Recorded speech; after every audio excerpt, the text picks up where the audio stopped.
Bismillahirrahmanirrahim. Assalamualaikum warahmatullahi wabarakatuh. Baiklah, hari ini kita akan menambah sedikit pengetahuan kita tentang proses-proses perangkat lunak.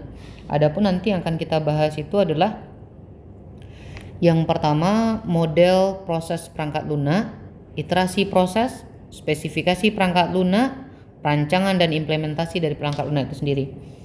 Nah, kita bahas satu persatu terlebih dahulu. Ini sudah pernah kita bahas pada pembelajaran sebelumnya tentang pendekatan air terjun atau model waterfall. Nah, model waterfall ini langkah pertamanya dia dimulai dari analisis dan definisi persyaratan atau requirements definition. Pada proses requirement definition ini, pelayanan, batasan, dan tujuan sistem ditentukan melalui konsultasi dengan user atau pengguna sistem. Persyaratan ini kemudian didefinisikan secara rinci dan berfungsi sebagai spesifikasi sistem. Tahapan keduanya adalah perancangan sistem dan perangkat lunak, system and software design. Proses perancangan sistem membagi persyaratan dalam sistem perangkat keras atau perangkat lunak. Kegiatan ini tujuannya adalah untuk menentukan arsitektur sistem.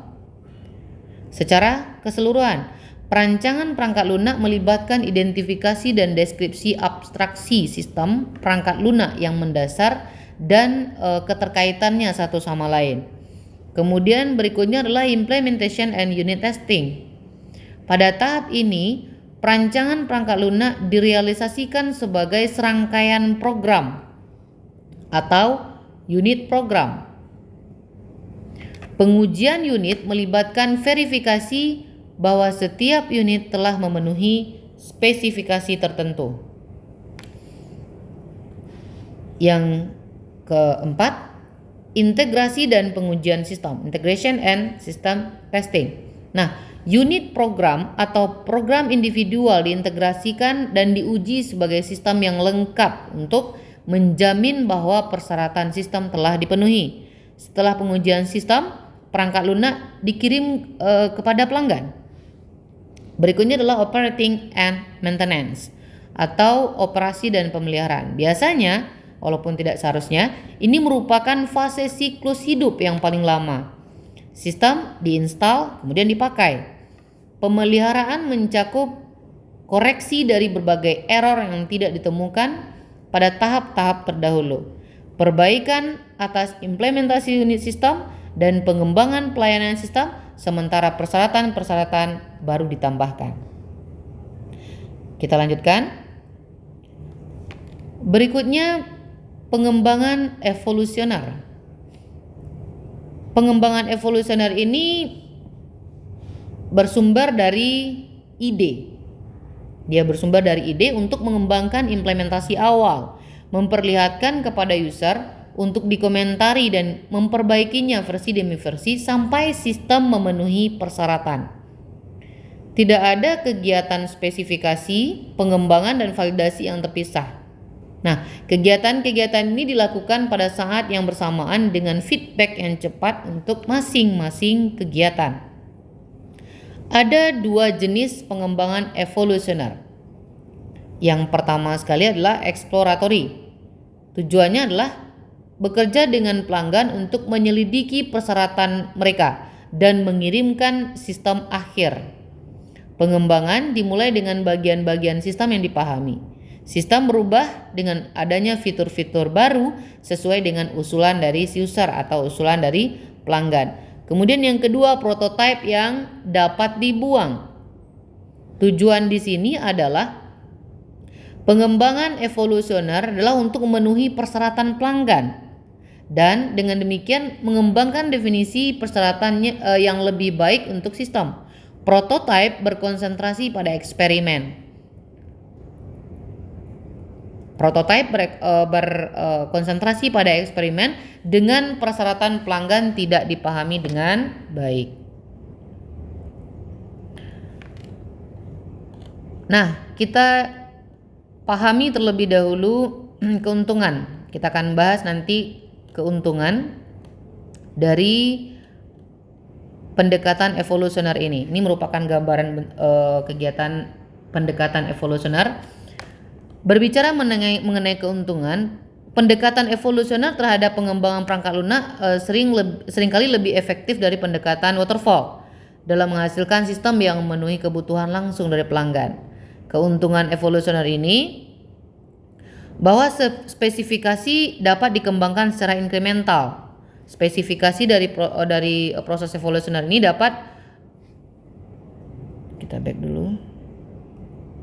dapat dikembangkan secara inkremental. Sementara user dapat pemahaman yang lebih baik dari masalah mereka. Sistem perangkat lunak dapat merefleksikan. Namun demikian, dari sudut pandang rekayasa dan manajemen, ada 3 masalah dari proses ini. Yang pertama, proses tidak bisa dilihat. Maksudnya di sini, manajer memerlukan hasil reguler untuk mengukur kemajuan. Jika sistem dikembangkan dengan cepat, tidak efektif dari segi biaya jika dihasilkan dokumen yang merefleksikan setiap versi sistem. Kemudian yang kedua, sistem seringkali memiliki struktur yang buruk. Nah, perubahan yang terus-menerus cenderung merusak struktur perangkat lunak. Penyesuaian perubahan perangkat lunak menjadi kian sulit dan mahal. Poin yang ketiga, mungkin diperlukan alat bantu dan teknis khusus. Nah, keperluan ini memungkinkan pengembangan yang cepat, tetapi mungkin tidak kompatibel dengan alat bantu dan teknik lain, dan relatif hanya sedikit orang yang memiliki keahlian untuk memakainya. Kita lanjutkan.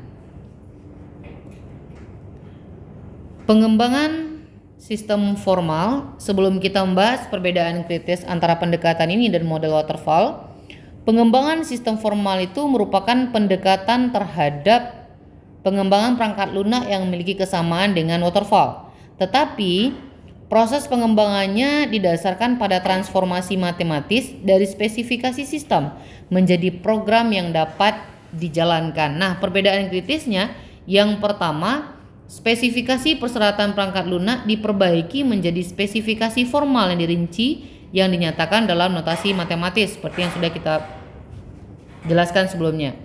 Kemudian, proses pengembangan perancangan, implementasi dan pengujian unit digantikan dengan proses transformasional, di mana spesifikasi formal diperbaiki melalui serangkaian transformasi menjadi program. Nah, ini merupakan bagan antara pengembangan sistem formal dengan waterfall tadi. Kita lanjutkan. Pendekatan yang berorientasi pada pemakaian ulang ini merupakan pengembangan berorientasi pemakaian ulang. Kita lanjutkan. Pendekatan yang berorientasi pemakaian ulang ini bergantung pada sejumlah besar komponen perangkat lunak yang dapat dipakai berulang-ulang, yang bisa didapat dan beberapa kerangka kerja integrasi untuk komponen-komponen ini.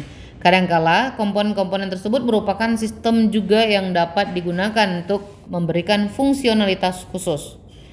Pada tahap spesifikasi perseratan dan tahap validasi dapat dibandingkan dengan proses lain. Tahap pertengahan, ini merupakan tahap pertengahan pada proses berorientasi pemakaian ulang ini ternyata berbeda-beda. Nah, kita coba jelaskan satu persatu. Yang pertama adalah analisis komponen. Nah, jika diketahui spesifikasi perseratan, komponen-komponen untuk mengimplementasikan spesifikasi tersebut akan dicari. Biasanya tidak ada kesesuaian yang tepat dan komponen yang dapat dipakai hanya memberikan sebagian dari fungsionalitas yang dibutuhkan. Berikutnya, modifikasi perseratan. Sudah selesai analisis komponen, lanjut kepada modifikasi perseratan.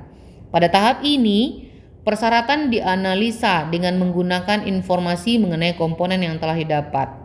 Persyaratan kemudian dimodifikasi untuk merefleksikan komponen yang tersedia. Tahap berikutnya, perancangan sistem dengan pemakaian ulang. Nah, pada tahap ini kerangka kerja sistem dirancang atau kerangka kerja yang telah ada dipakai ulang.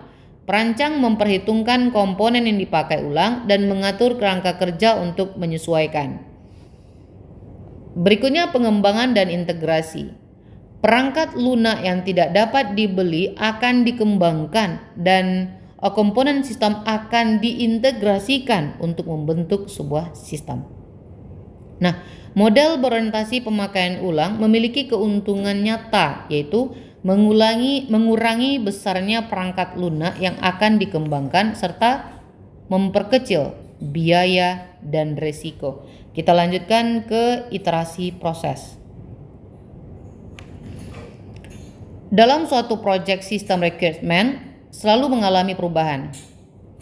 Itulah sebabnya iterasi proses pada tahapan awal yang selalu dikerjakan berulang-ulang menjadi bagian dari proses pada sistem yang lebih besar. Nah, iterasi dapat diterapkan pada setiap model proses yang generik. Model pendekatan iterasi itu ada dua. Yang pertama incremental, di mana spesifikasi, perancangan, dan implementasi perangkat lunak dibagi menjadi serangkaian increment atau tahapan yang dikembangkan secara bergantian. Kemudian pengembangan spiral, di mana pengembangan sistem seolah beralur membentuk spiral keluar dari garis awal sampai sistem pengembangan akhir. Nah, model incremental seperti yang sudah kita jelaskan tadi, dia merupakan model pengembangan sistem pada software engineering atau rekayasa perangkat lunak berdasarkan requirement software atau kebutuhan perangkat lunak yang dipecah menjadi beberapa fungsi atau bagian sehingga model pengembangannya secara bertahap atau increment. Adapun karakteristik dari pengembangan incremental ini ada 3. Yang pertama, kebutuhan user menjadi prioritas tertinggi. Kemudian yang kedua, dia merupakan kombinasi dari waterfall model, yaitu dengan melakukan tahap-tahap waterfall model secara iteratif. Yang ketiga, hasil atau produk dari iterasi atau increment menjadi dasar perbaikan untuk iterasi atau increment. Demikian seterusnya hingga produk dianggap sempurna. Nah, proses iterasi pada pengembangan incremental ini bukan sekedar menghantarkan sistem secara single delivery. Development dan delivery dipecah menjadi beberapa tahapan di mana tiap tahap akan mendeliver bagian dari kebutuhan fungsionalitas sistem. Mengurangi pengerjaan ulang pada proses pengembangan dan memberikan kesempatan bagi pelanggan untuk menunda keputusan persyaratan rinci sampai mereka memperoleh pengalaman dengan sistem. Nah, ini merupakan proses iterasi dari pengembangan incremental.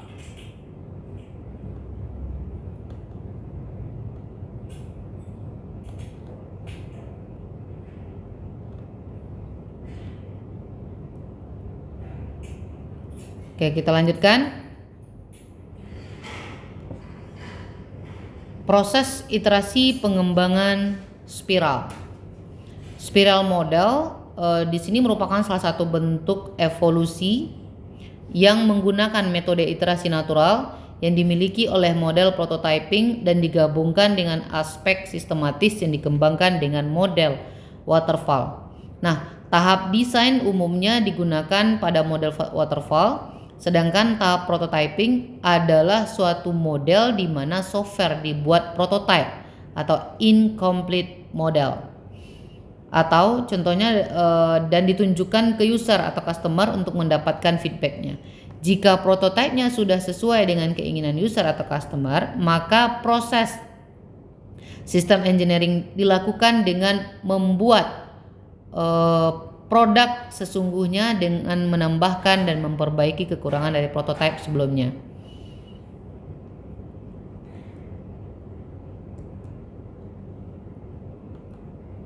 Oke, kita lanjutkan. Ini merupakan proses iterasi terhadap model spiral atau pengembangan spiral. Nah, model iterasi pada pengembangan spiral ini ada setiap untai pada spiral tersebut dibagi menjadi 4 sektor. Yang pertama, determine, objektif, alternatif, dan constraints. Penentuan tujuan, menentukan tujuan untuk fase yang akan diidentifikasi. Kemudian yang kedua, penilaian dan pengurangan resiko. Evaluate alternative, identify, resolve risk. Di sini resiko dikenali dan aktivitas dilakukan untuk mengurangi sejumlah risiko. Berikutnya adalah develop, verify, next level product. Pengembangan dan validasi. Model development system ditentukan yang memungkinkan penggunaan berbagai model secara umum. Berikut terakhir adalah plan next phase. Proyek ini ditinjau, perencanaan proyek ini ditinjau dan dibuat rencana untuk fase proyek berikutnya. Nah, adapun perbedaan yang mendasar antara model spiral dengan model lainnya adalah bahwa model ini dengan eksplisit menyadari resiko-resiko yang ada. Nah, hal tersebut membuat analisis resiko semakin baik sehingga dapat menekan potensi kesalahan dalam sistem dan kesalahan pada saat pengembangannya. Keunggulan dari model spiral ini adanya purwarupa sistem yang dapat diuji oleh klien sehingga dapat dengan mudah disesuaikan dengan selera dari klien tersebut.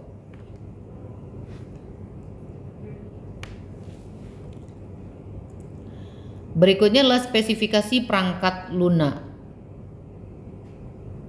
Proses ini untuk menentukan servis apa yang dibutuhkan dan batasan pada tahapan pengoperasian dan pengembangan sistem. Ada 4 fase utama pada proses rekayasa perseratan. Yang pertama, studi kelayakan. Kemudian elisitasi dan analisis persyaratan, dan berikutnya spesifikasi persyaratan dan validasi persyaratan. Ini dia bentuk bagannya terhadap 4 fase spesifikasi perangkat lunak tersebut. Nah, kita lanjutkan perancangan implementasi perangkat lunak. Adapun nanti kegiatan-kegiatan proses perancangan yang spesifik itu pasti dia di dalam prosesnya ada perancangan arsitektural. Kemudian perancangan, ada spesifikasi abstrak, ada interface, ada komponen, struktur data, dan algoritma. Ini merupakan kegiatan-kegiatan proses perancangan yang merinci atau spesifik. Nah, kira-kira bentuk bagannya adalah seperti yang di depan. Oke, kita lanjutkan. Pendekatan sistematis untuk mengembangkan desain software ini merupakan metode perancangan. Desain biasanya didokumentasikan sebagai satu set model grafis. Nah, kemungkinan model yang akan dihasilkan nanti adalah data flow model, hubungan entitas atribut model, kemudian model struktural, dan model berorientasi objek. Oke, kita lanjutkan ke pemrograman dan debug. Pemrograman dan debug ini kita kenal dengan istilah merubah desain ke dalam program dan menghilangkan error yang ditimbulkan. Debug berarti error yang ditimbulkan dari program. Pemrograman itu sendiri dia merupakan kegiatan pribadi dan di sini tidak ada proses yang biasanya dipakai dan akan memulai dengan komponen-komponen yang mereka ketahui. Pemrograman melakukan beberapa pengujian untuk menemukan kesalahan dalam program dan menghapus kesalahan dalam proses debug atau debugging. Debugger harus membuat hipotesa mengenai perilaku program yang dapat terlihat. Kemudian menguji hipotesa tersebut dengan harapan menentukan kesalahan yang menyebabkan penyimpangan output. Ini gambaran proses debugnya. Oke, kita lanjutkan. Validasi perangkat lunak. Nah, verifikasi dan validasi ini diperlukan untuk menunjukkan bahwa sistem telah sesuai dengan spesifikasi dan memenuhi kebutuhan dari customer. Nah, hal tersebut nanti akan melibatkan checking dan review proses serta sistem testing. Sistem testing itu sendiri meliputi eksekusi sistem dengan skenario tes yang diturunkan dari spesifikasi data real untuk diproses oleh sistem. Nah, ini merupakan bagian dari validasi perangkat lunak. Yang pertama sekali adalah pengujian unit atau unit testing. Ini masing-masing komponen nanti akan diuji. Kemudian lanjut proses kedua, pengujian modul terkait koleksi komponen tergantung yang akan diuji. Kemudian ini subsystem testing, pengujian subsystem. Modul yang ini akan diintegrasikan ke dalam subsystem dan diuji. Di sini harus fokus dalam pengujian interface. Kemudian pengujian sistem atau sistem testing, pengujian secara keseluruhan.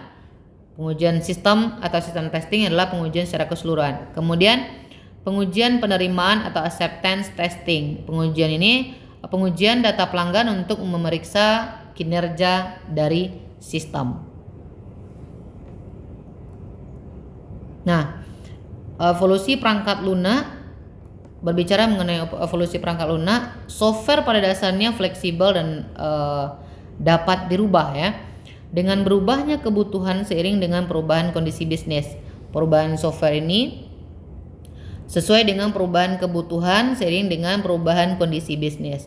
Software yang mendukung bisnis sudah selayaknya juga ikut perubahan. Walaupun sering terjadi pembatasan antara proses pengembangan perangkat lunak dan proses evolusi perangkat lunak, proses pemeliharaan dianggap menantang dari pengembangan perangkat lunak aslinya.